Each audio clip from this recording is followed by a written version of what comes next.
Amahoro y'Imana mwese bakunzi ba Radio Maria Burundi, ijwi ry'Imana iwacu, ijwi ry'Imana iwanyu. Ndabahaye n'ikaze ngo dusangire kuri imfungurwa y'ijambo ry'Imana Ecclesia muvyeyi wacu yateguriye kuri uno musi wa mbere w'indwi ya gatatu mu gihe ca Pasika, umwaka w'amasabamana A. Isomo vyera tuzirikana kuri uno munsi nibikurikira. Igisomo ca mbere tugisanga mu gitabo c'ibikorwa vy'abatumwa, igabane ca 6 kuva ku murongo w'8 gushika ku murongo wa 15. Nayo izaburi yitsa ico gisomwa ca mbere tubikura mw'izaburi 118.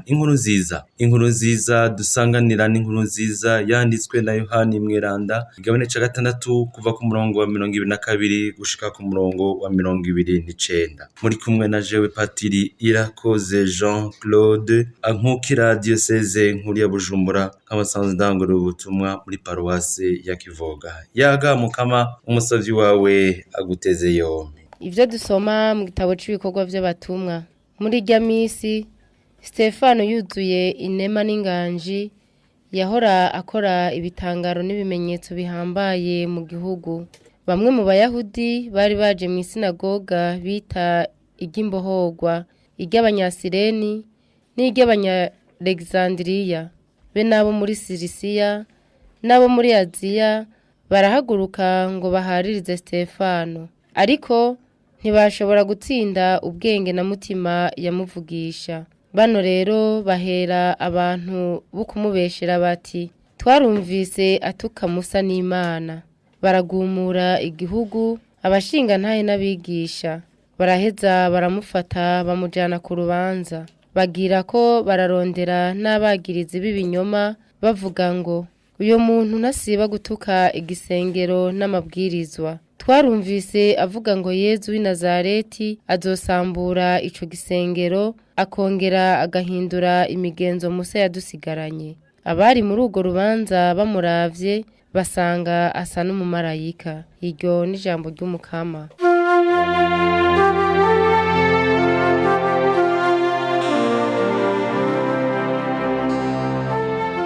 Hahiriwe abagenda batunganye. Hahiriwe abagenda batunganye. Naho bene intara banama rimwe ngo bangirire nabi, jende umusavyi wawe niyumvira ivyo ushaka. Amabwirizwa yawe niyo gahimbare kanje, amategeko yawe niyo mpanuro yanje. Hahiriwe abagenda batunganye. Nakwiganiye inzira zanje uranyishura. Ntabara umenyeshe ivyo ushaka. Nyumvisha amabwirizwa yawe, nzohava nihweze ibitangaza wakoze. Hahiriwe abagenda batunganye.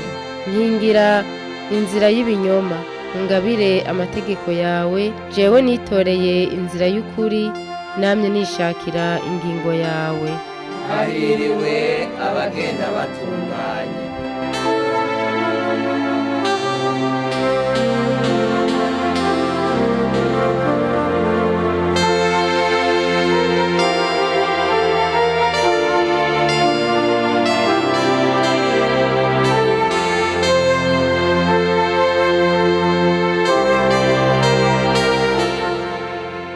Ivyo dusoma mu nkuru za Yezu Kristu nk'uko yanditswe na Yohani Mweranda. Bukeye ishengero ryari ryasigaye hakurya y'ikiyaga, ribona ko hari ubwato gusa, kandi ko Yezu atari yajanye n'abigishwa biwe muri ubwo bwato, ariko abigishwa biwe bari bijanye.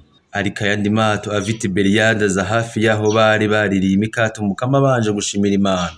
Abantu rero babonye ko Yezu atari hakiri, we n'abigishwa biwe burira mu bwato bagenda i Kafaranawumi barondera Yezu. Bamusanga hakurya y'ikiyaga bamubwira bati, mwigisha washitse ino ryari? Yezu arabishura ati, nukuri ndabibabwiye, murandondera, ariko suko mubonye ibimenyetso, nuko mwariye imikate mugahaga. Ntimukorere imfungurwa ihera, nimukorere nyabona imfungurwa y'amaho ishikana mu buzima budahera, ariyo umwana w'umuntu azobaha, kuko ari we Mana Data yatiye. Baramubwira rero bati, tuze tugira iki ngo turangure ibikorwa bishimisha Imana? Yezu arabishura ati, igikorwa Imana ishima nuko mwokwemera uwo yatumye. Iryo ni ijambo ry'Imana.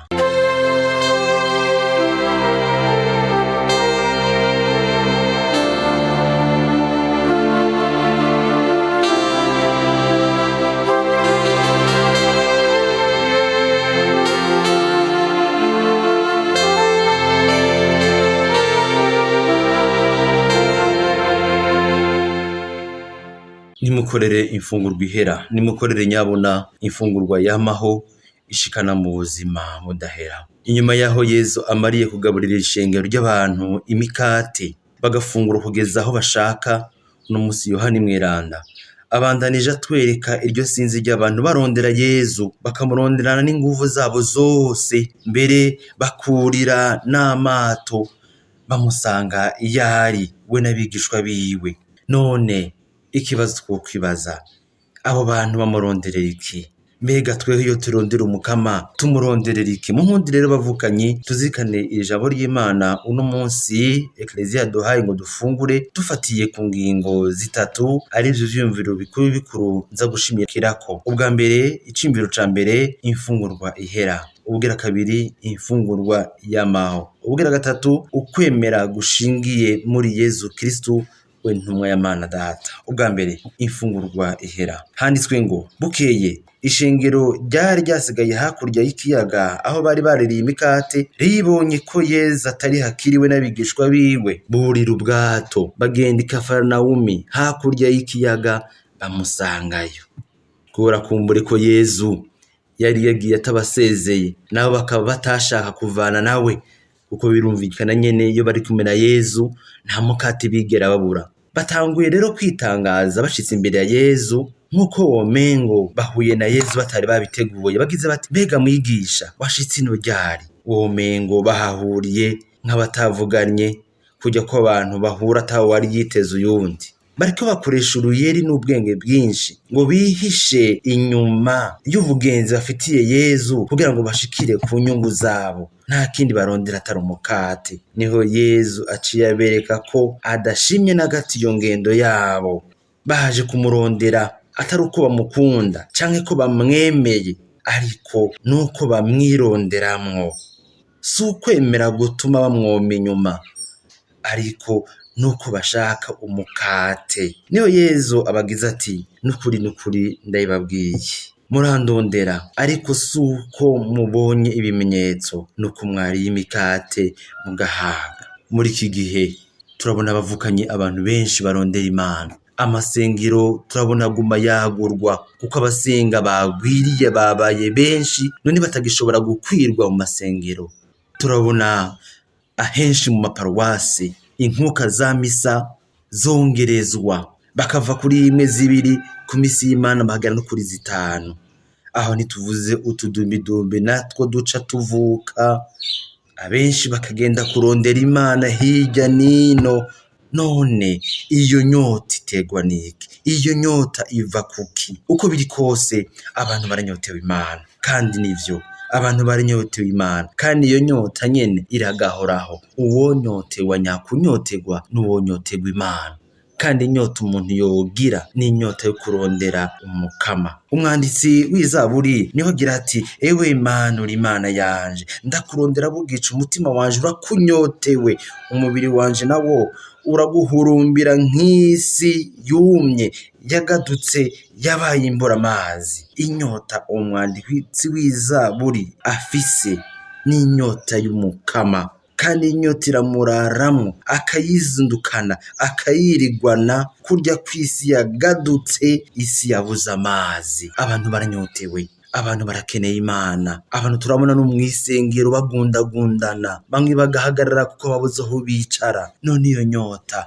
iva kuki? Ego vy'ukuri turabona benshi birukira Imana, kumbure bamwe barondera Imana kuko bayifitiye urukundo rwuzuye, bumva ko ubuzima bwabo atansiguro bufise batari kumwe n'umukama. Hari n'abandi barondera Imana kuko iyo Mana izobabereye inyishu yibahanze. Hari n'abandi bashaka kubona umukama kugira ngo bashikire inyungu zabo. Hari abakeneye amapromotion, hari abakeneye gutera imbere mu mpande izi na ziriya, hari abakeneye kumenya mw'ishuri, hari abakeneye kuronka urugo, hari abakeneye gutera imbere, hari abakeneye kunguka, hari abaza gusaba Imana ngo Imana ibahe igikundiro, hari abaza gusaba Imana ibintu bibatuma bakirurutsa mu kibano. Abenshi bose baza biruka barondera umukama.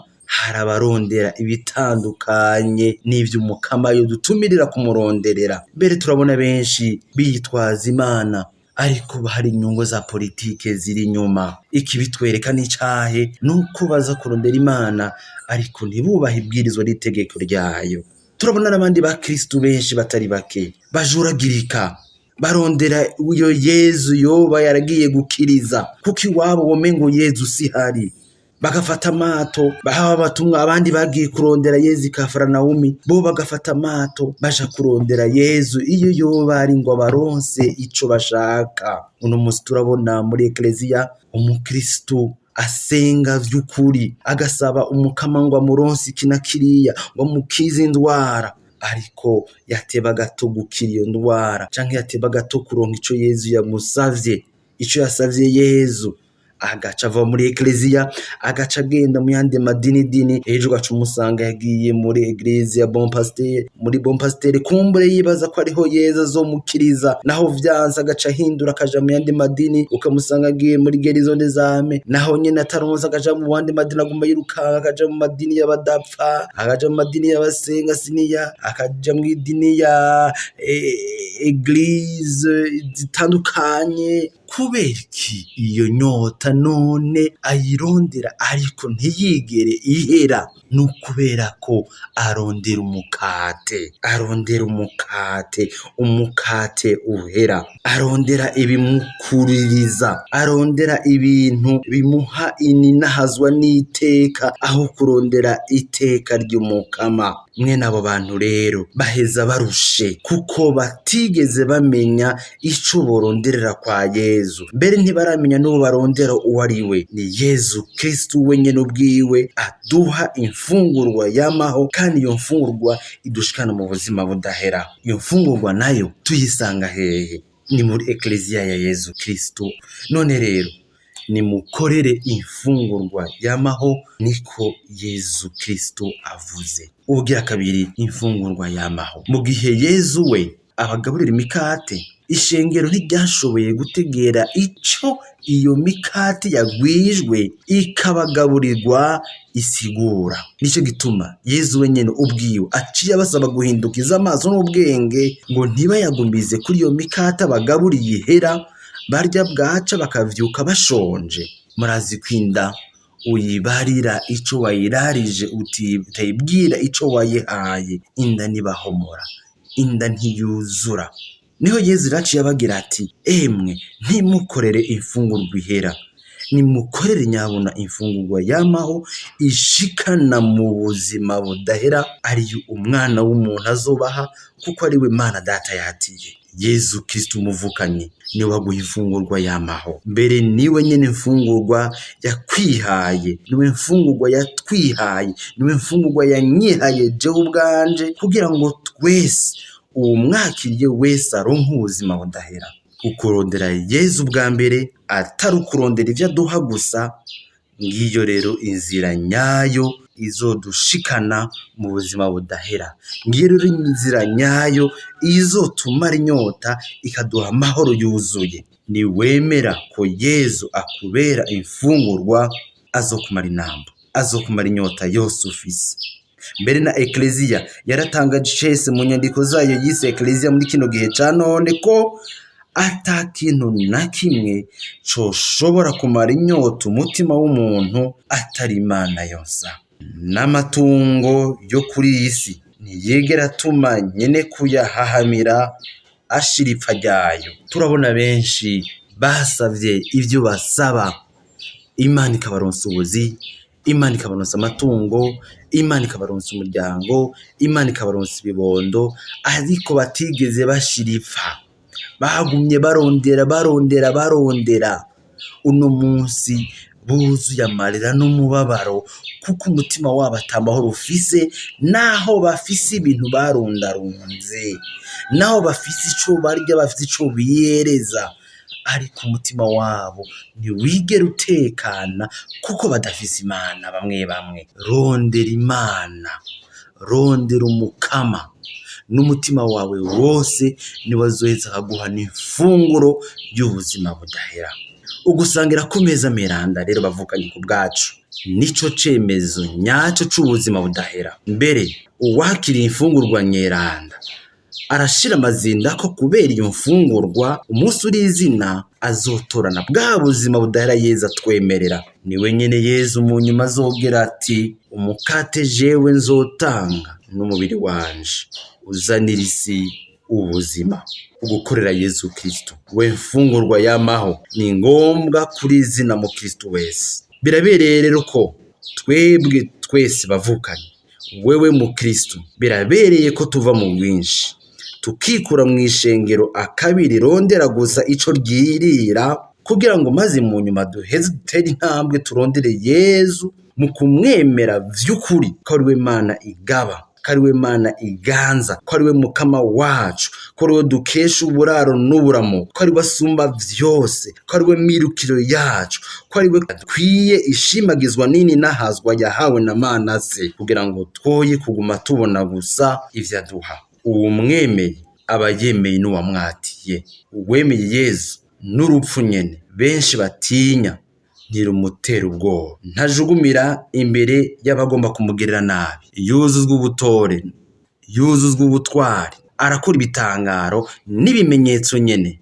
Akarorero gakabije dufise ku wemeye Yezu Kristo kandi yagize ubucuti budacika nawe twakumvise mu gisomo ca mbere mu gitabo c'ibikorwa vy'abatumwa n'umusore yitwa Stefano. Ubwira gatatu rero ukwemera ushingiye muri Yezu Kristo. Stefano amaze gutorwa n'abatumwa ngo abunganire, bamaze kumwubika ko ibiganza mutima mweranda akamurukirako, yaciye atangura kwigisha atarya umunwa ivya Yezu Kristo yapfuye akazuka. Naho yarakiri muto, ubwira umwete n'urukundo yarafitiye Yezu vyatuma adatsindwa canke ngo yitsibanye imbere y'abayuda bamuhariza. Imvugo yiwe yari yuzuye ubwitonzi ntangere, yagaragaramwo umutima w'Imana nyene. Iyo umuntu ariko aravuga ukuri akavuga ivyo yemera bivuye ku mutima aba ariko avugira Imana. Imvugo yiwe iramugaragaza kanatsinda. Uwuvugira Yezu wese akunda ukuri kandi uko kuri akaguharanira. Uwemera Kristo nta binyoma biva muri we, nta kwitsibanya. Niho rero maze ingingo yawe muvukanyi niwemera Yezu Kristo ukavuga ukuri izoheza ikakwemerera, ikakwerekana, ikakugaragaza. Niho n'ingingo yawe izokwemerwa n'abazoba ariko barakumviriza. Mu gitabo c'ibikorwa vy'abatumwa twumvise ivyashikiye Stefano mweranda ngo Abayahudi, Abanyasireni, abo muri Alexandria, eka nabo muri Busiriya bose, nabo muri Aziya bamaze kunanirwa kumutsinda, bahaciye bahera abantu ataco bibanga ngo bamubeshere mbere no gushika imbere y'intahe.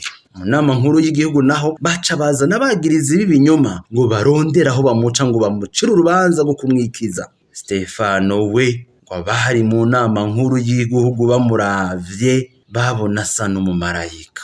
Ego cane ubwiza bw'Imana bwama bwigaragaza mu maso y'abasavye bayo. Intore z'Imana ziribonekeza ataco ziravuga. Umuntu asangira kenshi kuri Ukaristiya ku mfungurwa y'umubiri wa Kristo akayakira yavyiteguriye neza, arakomera mu kwemera kandi arakaka ubwiza bw'Imana mu maso yiwe. N'abamubona barabona vy'ukuri ko yashitse ubuzima bw'Imana. Uwemera Yezu akagaragaza ko Kristo yamuzuye mu bapfuye, ubuzima bw'Imana nawe buragaragara muri we no mu vyakora. Mbere n'abarondera kumutega imitego, n'abarondera kumwankiriza, n'abarondera kumugirira nabi, abo ntibamuca intege kandi nawe ntigera dohoka kuco yemeye, kuko nyene arazi ko uwo arondera kandi yishimiye ari wamuburanira, akamuburanira imbere y'abamuhama, imbere y'abamubeshera, imbere y'abamuburanya. Mbere muri ico gihe nyene kuko yishimiye uwo Kristo kubwa yamfungurwa ibeshaho yakira, asa n'umumarayika imbere y'abasi biwe. Nimurondere rero imfungurwa ibeshaho, nimukorere imfungurwa ihera. Dusabe. Mukama, wewe waduhaye umwana wawe ngo atwihe ko imfungurwa yamaho, duhe kuvavanura n'ukwirukira ibihera, tukurondere n'umutima wose mu mwana wawe Yezu Kristo, hamwe na mutima mweranda iminsi yose y'ubuzima bwacu. Amen. Ku izina rya Data n'irya Mwana n'irya mutima mweranda. Amen.